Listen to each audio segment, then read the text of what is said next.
नमस्कार, मैं हूं श्री नारायण तिवारी और आप देख रहे हैं नेशनल न्यूज। महाराष्ट्र विधानसभा बिना अपने अध्यक्ष के ही चल रही है। महाराष्ट्र विधानसभा अध्यक्ष नाना पटोले फरवरी महीने में ही अपने पद से इस्तीफा दे दिए और आज तक महाराष्ट्र विकास आघाड़ी सरकार अपना अध्यक्ष नहीं चुन सकी।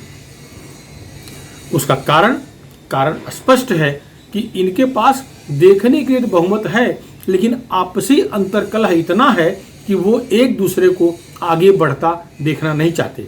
महाराष्ट्र सरकार में शामिल शिवसेना, राष्ट्रवादी कांग्रेस पार्टी और कांग्रेस पार्टी, यदि इन तीनों को ही मिला लें तो 154 इनके पास विधायक हैं। अध्यक्ष चुनने से अधिक सामान्य बहुमत लगता है अध्यक्ष चुनने के लिए, तो इनके तीनों दल ही जो सत्ता में शामिल हैं यही अपना अध्यक्ष चुन सकते हैं। इन्हें किसी अन्य मित्र की आवश्यकता ही नहीं है, जबकि मित्र पक्षों का आंकड़ा अगर मिला लें तो जैसा कि इनका दावा है 171 विधायक इनके पास हैं। फिर भी 288 सदस्यों वाली महाराष्ट्र विधानसभा में 171 सदस्य होने के बावजूद यह सरकार, ठाकरे की सरकार, अपना अध्यक्ष नहीं चुन पा रही है। इससे बड़ा दुर्भाग्य की बात और क्या हो सकती है। सरकार बहुमत में है, सरकार चल रही है कि रेंग रही है कि जम गई है, जिस पर बहस नहीं करना है। मुख्यमंत्री ऑपरेशन कराए हुए हैं, लंबे समय से घर में हैं, अपना स्वास्थ्य लाभ ले रहे हैं। सरकार पर आरोप लग रहा है कि सरकार जम गई है, 1 इंच आगे पीछे नहीं चल रही है, ऐसा आरोप विपक्ष लगा रहा है। शिवसेना से निकल कांग्रेस में गए, कांग्रेस से भाजपा में आए। केंद्रीय मंत्री नारायण राणे का तो आरोप यहां तक रहता है कि सरकार जमी नहीं, गड़ गई है। अब इसका उदाहरण वो भी यही देते हैं और विपक्ष के अन्य सारे नेता देते हैं कि एक भी जनहित की फाइलें क्लियर नहीं हो रही। जनहित का कोई काम नहीं हो रहा है, केवल सरकार में शामिल तीनों दल अपनी जेब भरने में लगे हुए हैं और सबका उदाहरण वही रहता है कैसे 100 करोड़ महीने का टारगेट एक एपीआई से सरकार के मंत्री पूर्ण करते थे, टारगेट रखते थे। मामला जब कोर्ट में है, इनके पूर्व मंत्री अनिल देशमुख जेल में हैं, सचिन वाजे जो एपीआई टारगेट पूरा करने का जिम्मा जिस पर दिया गया था वो जेल में है। ऐसे बहुत सारे लोग जेल में हैं। इस सरकार के बहुत सारे मंत्री जेल में भले भी नहीं हैं, लेकिन उन पर तलवार लटक रही है। वो कभी न कभी इस संकट में आते नजर आ रहे हैं। किरीट सोमैया हाथ धो के पीछे पड़े हैं, भाजपा के पूर्व एमपी। तो ये संकट में सरकार है, सरकार चल नहीं रही है, गड़ी हुई है, सरकार जम गई है, स्थिर हो गई है। ये सारे आरोप जो लगते हैं वो तो सत्य है कि असत्य हैं तो रिसर्च का मुद्दा है, लेकिन जनहित काम उस तरह से नहीं हो रहे हैं जिस तरह की होने चाहिए। अब यही एक उदाहरण दे लीजिए कि लगभग साल पूरा होने को आया है, अध्यक्ष का चुनाव सरकार नहीं कर पाई है। अगर सरकार के पास बहुमत ना हो तो सरकार बन ही नहीं सकती। मतलब बहुमत है, सरकार बहुमत में है तभी तो सरकार है, वरना तो सरकार गिर जाती। फिर भी अध्यक्ष नहीं चुन पा रही है। इसका क्या है, क्या राज है, क्या रहस्य है, यह खुल के तो कोई नहीं बोलता, लेकिन तीनों दल के नेता निजी मुलाकातों में स्पष्ट कहते हैं, तीनों दल के मंत्री स्पष्ट कहते हैं कि अब कांग्रेस को अध्यक्ष पद नहीं मिलने वाला है, नहीं देना चाहते हैं शरद पवार जी, इसलिए रोड़ा अटकाया जा रहा है। अगर कांग्रेस का अध्यक्ष पद का उम्मीदवार सीक्रेट बैलेट से चुनाव लड़ेगा तो हार जाएगा, ऐसी आशंका कांग्रेस वाले जता रहे हैं। इसीलिए कोई नामचीन कांग्रेसी विधायक अध्यक्ष बनने को तैयार नहीं है, नामचीन मंत्री अध्यक्ष बनने को तैयार नहीं है, क्योंकि उन्हें पराजय का भय बना हुआ है। इस सत्र में, शीतकालीन सत्र में, सरकार ने षड्यंत्र करके विधानसभा अध्यक्ष चुनने की प्रक्रिया को बदल दिया। अधिवेशन में बहुमत है ही है, तो उस बहुमत के जोर पर अध्यक्ष चुनने के लिए जो गुप्त मतदान का नियम है, सीक्रेट बैलेट का नियम है, उसे बदल करके हाथ उठा करके या सिर गिन करके चुनाव होगा, ऐसा विधानसभा में प्रस्ताव पारित कर लिया। इतना ही नहीं, इसके अलावा जो एक अवधि होती है नामांकन दाखिल करने, नामांकन वापस लेने, और इसके अलावा जो एक समय होता है वह सीमा घटा करके 24 घंटे के अंदर सब कुछ करने का भी फैसला ले लिया। बहुमत का जोर था, फैसला ले लिया, लेकिन भूल गए कि विधानसभा की कार्रवाई राज्यपाल के आदेश पर चलती है। वैसे तो पूरा राज्य राज्यपाल के आदेश से चलता है, लेकिन विधिमंडल का काम बिना उनके परमिशन कुछ नहीं होता। चुनाव अगर करना है अध्यक्ष का, तो राज्यपाल का परमिशन आवश्यक है। इसके लिए ये विधिमंडल अर्थात विधानसभा में प्रस्ताव पारित करके एक पत्र राज्यपाल भगत सिंह कोश्यारी को दे दिया गया। भगत सिंह कोश्यारी ने पत्र देखा, पत्र में अभ्यास किया, लीगल ओपिनियन लिया। सूत्रों के मुताबिक लीगल ओपिनियन उन्हें दी गई कि यह गुप्त मतदान का जो नियम है उसे नहीं टाला जा सकता। दूसरा, जो अवधि का मामला है 7 दिन से 10 दिन का, उसे कम करके 24 घंटा नहीं किया जाना चाहिए। दोनों मुद्दे रेखांकित करते हुए राज्यपाल ने पत्र दिया, ये ऐसा इजाजत वो नहीं दे रहे हैं। फिर महाविकास आघाड़ी सरकार में बौखलाहट मच गई और एक दिन पहले सोमवार को दोबारा पत्र दिया गया राज्यपाल महोदय को कि आप अगर 24 घंटे के अंदर अर्थात मंगलवार सुबह तक इस पत्र का सकारात्मक जवाब नहीं देते तो हम मान लेंगे, सरकार मान लेगी कि राज्यपाल की मूक स्वीकृति है और हम चुनाव करा लेंगे। यह स्पष्ट रूप से धमकी थी, चेतावनी थी। राज्यपाल ने पत्र दिया, फिर मना कर दिया। इससे जो सरकार में शामिल लोग हैं वो राज्यपाल के रुख को भाप गए। दरअसल विधानसभा में ही विधानसभा विपक्ष नेता देवेंद्र फडणवीस, भारतीय जनता पार्टी के प्रदेश अध्यक्ष व विधायक पूर्व मंत्री चंद्रकांत पाटिल जैसे बहुत सारे नेताओं ने विधानसभा के पटल पर ही विरोध किया था कि अवधि मत कम करो विधानसभा अध्यक्ष चुनाव का, साथ ही गुप्त मतदान का जो नियम है उसे पालन कराओ, वरना इसका परिणाम संविधान के हिसाब से घातक होगा। संविधान में नियम बदलना इतना आसान नहीं है, इसे राज्यपाल मंजूरी नहीं देंगे। खैर वही हुआ, राज्यपाल मंजूरी नहीं दिया। चंद्रकांत पाटिल ने तो यहाँ तक कयास लगा लिया कि चुनाव करते हैं बिना राज्यपाल की इजाजत के तो राज्यपाल राष्ट्रपति शासन लगाने की सिफारिश केंद्र सरकार से कर सकते हैं। वैसे भी राज्यपाल भगत सिंह कोश्यारी को जिस तरह से राज्य सरकार परेशान कर रही है, वो ऐसा कोई सॉलिड मौका हाथ में आने के बाद वो छोड़ने वाले नहीं हैं। जब से महाराष्ट्र में नई सरकार बनी है, महाविकास आघाड़ी सरकार बनी है, तब से ही राज्यपाल को चिढ़ाने परेशान करने का काम जारी है। वैसे चतुर चाणक्य इस सरकार के जनक शरद पवार जी समझ गए थे कि राज्यपाल का अगला कदम क्या होगा।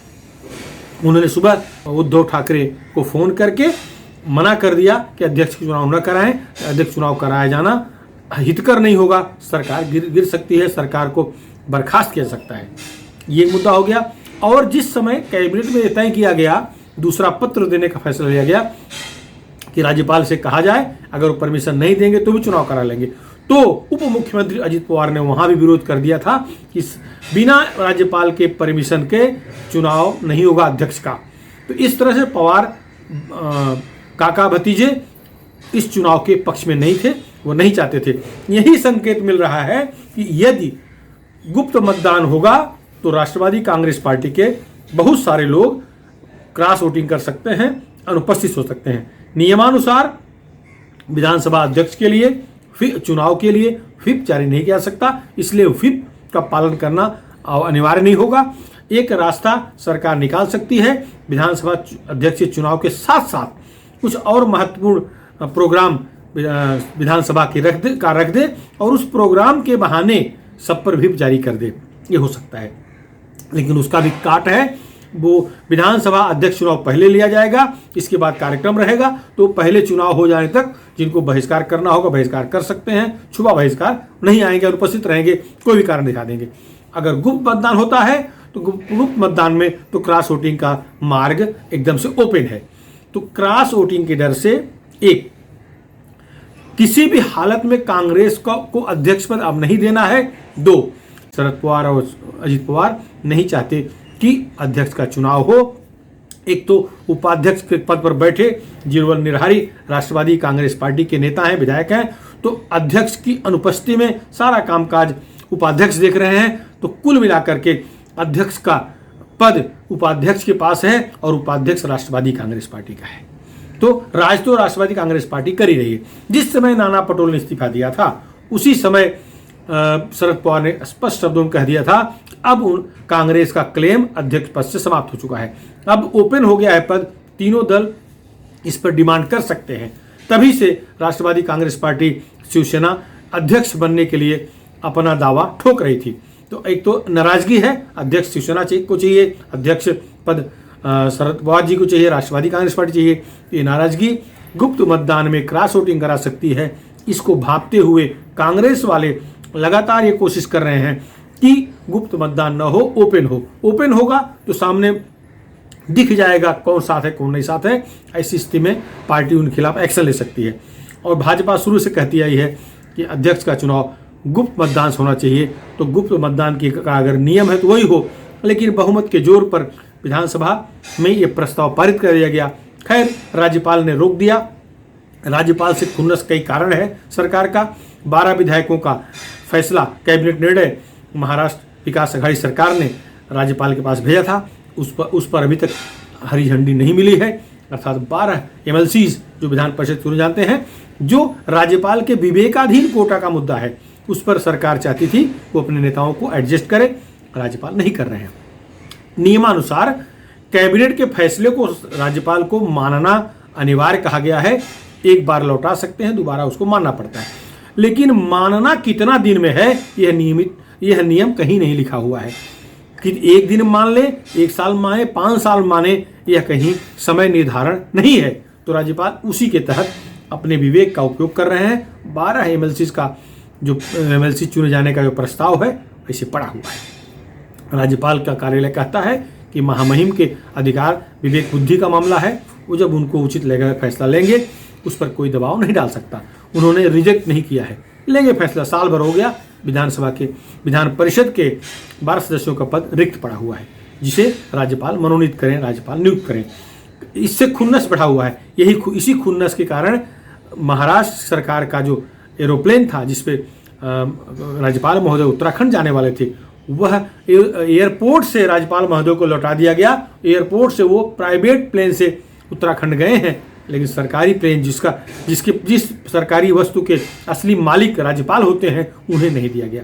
इससे राज्यपाल काफ़ी नाराज हैं और वो हर कदम पर वह उसका बदला ले रहे हैं, ऐसा दिख रहा है। राज्यपाल बुजुर्ग हैं, मुख्यमंत्री रह चुके हैं, RSS से बिलोंग करते हैं, मैच्योर नेता हैं, भाजपा के बहुत बड़े नेता थे। अब तो राज्यपाल बनने के बाद वो किसी पार्टी के नहीं होते, लेकिन उनका जो अपमान हुआ है उसको चुन कर वो बदला ले रहे हैं। अध्यक्ष का चुनाव नहीं हो पाया, जितना भी गाजा बाजा किए, सारा काम किया, धरा का धरा रह गया, कुछ नहीं हो पाया। अध्यक्ष का चुनाव नहीं हो रहा है। शरद पवार ने मुख्यमंत्री से फोन करके मना करने के लिए कहा था। दरअसल शरद पवार चाहते ही नहीं है अध्यक्ष चुनाव हो, और अध्यक्ष जब चुना जाना है तो शरद पवार चाहते हैं कि राष्ट्रवादी कोई बने, उपाध्यक्ष पद खाली कर देंगे, वो किसी और को दे देंगे, लेकिन अध्यक्ष नहीं देंगे। कांग्रेस में भी कुछ मंत्री को अध्यक्ष बनाने की बात चल रही थी। मंत्री पद छोड़ करके अध्यक्ष बनना कोई नहीं चाह रहा है, और जो सामान्य व्यक्ति को अध्यक्ष बनाएंगे जिसे कोई जानता नहीं है, तो उसका भी सब लोग कांग्रेस वाले भी उसके पक्ष में वोट डालेंगे, ऐसा भी संकेत नहीं है। इसलिए ये अध्यक्ष पद का चुनाव टल गया, इससे सरकार बच गई। अगर ये अध्यक्ष पद चुनाव लेते राज्यपाल महोदय के आदेश के बिना, तो निश्चित था कि राष्ट्रपति शासन का मार्ग प्रशस्त कर देते, मार्ग साफ कर देते। पूर्व मुख्यमंत्री देवेंद्र फडणवीस ने विधानसभा में संकेत दिया था, और सुधीर मुनगंटीवार ने तो स्पष्ट शब्दों में कहा, इस सरकार का 97 अपराध, संविधान का उल्लंघन, संवैधानिक कानून का उल्लंघन करके विपरीत काम करने का रिकॉर्ड उनके पास है। उन्होंने कहा, अगर कोई इस रिकॉर्ड को ले जाकर के राज्यपाल महोदय, राष्ट्रपति महोदय को दे दे, अथवा सुप्रीम कोर्ट चला जाए, तो सरकार ऐसे बर्खास्त हो जाएगी। तो वो महाभारत कहानी की तुलना मैं नहीं करूँगा, कितना अपराध हो गया, कितना बचा हुआ है, लेकिन जो अपराध सरकार कर रही है, जैसे भाजपा दावा कर रही है, उन सबका रिकॉर्ड भाजपा के पास है। तो मामला यही शांत होगा, ऐसा नहीं है। भले अध्यक्ष का चुनाव टाल करके सरकार फिर सुकून से सो सके, उद्धव ठाकरे जी सरकारी आवास वर्षा में आराम से स्वास्थ्य लाभ ले सकें, भले आज ऐसा लग रहा है, लेकिन सरकार कब तक चलेगी, कब तक टिकेगी, यह आज कह पाना मुश्किल है। फिलहाल इस मुद्दे पर इतना ही। आपको हमारे विचार कैसे लगे, पसंद आए हों तो आप इस वीडियो को शेयर करिएगा। और हाँ, यदि अभी तक आप हमारे चैनल नेशनल न्यूज़ चैनल को सब्सक्राइब न किए हों तो सब्सक्राइब जरूर कर लें, जिससे कि जो भी हम राष्ट्र हित से जुड़े मुद्दों पर वीडियो बनाएं और पोस्ट करें, आपको तत्काल मिल जाए। धन्यवाद।